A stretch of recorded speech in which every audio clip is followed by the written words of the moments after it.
I've talked about this before on this channel on Score North that a Kirk Cousins trade to San Francisco just makes perfect sense. It's the one team that I could see Cousins waiving his no trade clause for, and with their defense and run game, the Niners don't really ask a lot from their quarterbacks. Well, Niners general manager John Lynch said, quote, "We may have to look at the quarterback market in addition to Brock and Trey to insulate ourselves from whatever may happen." So let's take a look at their current quarterback situation, shall we? Brock Purdy, who suffered a UCL injury in the NFC Championship game against Philly, was scheduled to have surgery last week. Well, that procedure has since been postponed. His surgeon, Dr. Keith Meister, is going to meet with Purdy to determine if his elbow is even ready for surgery, and if all goes well, the procedure can be done as early as next week. So Purdy's status is up in the air. As for Trey Lance, after suffering a season-ending ankle injury in week 2, it is expected that he'll be ready for OTAs, but there's a lot of uncertainty with him. And as for Jimmy Garoppolo, John Lynch said, quote, "A lot of people want to talk about what we didn't accomplish with him. What I know is we won a lot of football games with Jimmy. We admire his toughness, admire the teammate that he was. So I know everyone wants to talk about some discourse and all that, but I do believe that it's probably run its course. We leave with nothing but fond memories for Jimmy. Jimmy's going to play good football for someone. Brock Purdy, who knows when he'll be ready. Trey Lance, we don't know if he's going to be the guy. And we are not going to re-sign Jimmy G." Okay, now back to the quarterback market talk from John Lynch, and we may need to get a quarterback up in this piece.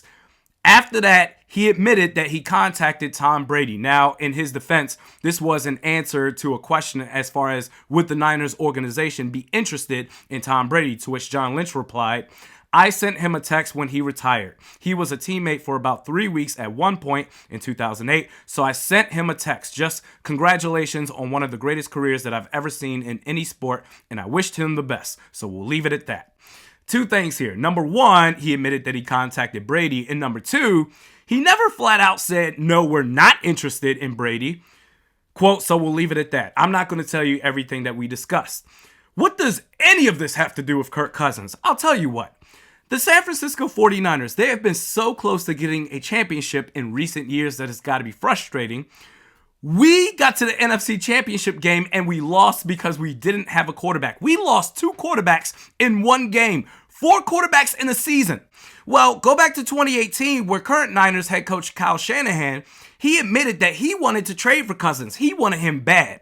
And when you find yourself in a situation to where you're consistently contending, but you can't quite get past that finish line because of the quarterback position, I would argue that the quarterback that you wanted bad 5 years ago, you're thinking about it all over again right now.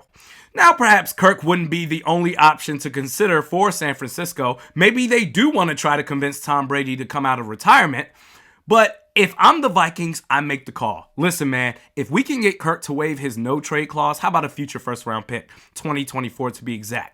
For a quarterback, a quality quarterback who has been super durable, only missed 2 games in his career since becoming a full-time starter in 2015 with Washington. And in fact, those 2 games that he missed, 2019, week 17, we sat Kirk against Chicago because we already clinched the 6th seed. And in the 2021 season, he tested positive for COVID before the Packers game at Lambeau Field.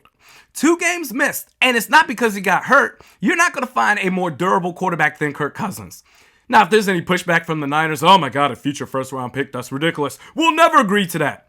Be like, okay, great. With no Jimmy G, Brock Purdy's health in limbo, I'm sure you have all the faith in the world in Trey Lance to get that Lombardi trophy to add to your collection.